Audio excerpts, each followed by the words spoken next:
It's through our giving that we heal, not through what we get. The ego is always trying to get love, get attention, get validation, approval, recognition, but we heal from what we give, not from what we get. And when we learn that, when we fully take our identity as a divine being, we know that we don't need anything from anyone. How powerful is that? Nobody can hurt you or disappoint you or let you down because you don't need anything from them. You are here to give and you are here to love. And if they are not able to receive, that's okay. We're just going to keep loving them anyway. Imagine when we find that emotional freedom or nobody will take us out of our heart. They could be the biggest jerk in the world and we'll just say, I love you anyway. And if you don't love yourself, that's okay. I'm just going to show you how much love you are. Because how can we see God in someone else until we're willing to see God in ourselves? When we're willing to treat ourselves in a loving and respectful way, then all of a sudden, isn't that the best example to heal the world?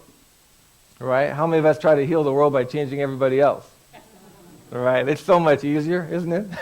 Right? I know this world would be a better place if this person would just do this, if this person would just do that, if they would just see themselves. And all of a sudden, like, oh yeah, wait a minute, where's my energy? Where does the ego like to live? In the nest, right? The nest of the mind. That's a great analogy. The nest of the mind, right? The ego is very limited. The ego is very needy. How many of you have felt that in your life where I'm looking for validation, or sometimes we give to get? Do you ever notice that? Where we're trying to get appreciation, we're trying to get approval, recognition, we're trying to get validation that I'm a good person, so we give with the intention underlying it to get. And the great thing about life is you can't fool it.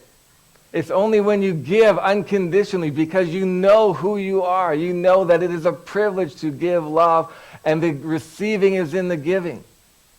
Isn't that amazing? When you give love unconditionally and you don't need anything, it comes back tenfold in the giving. And then we see that you and I, our highest purpose, our highest self, is here to serve the world into love.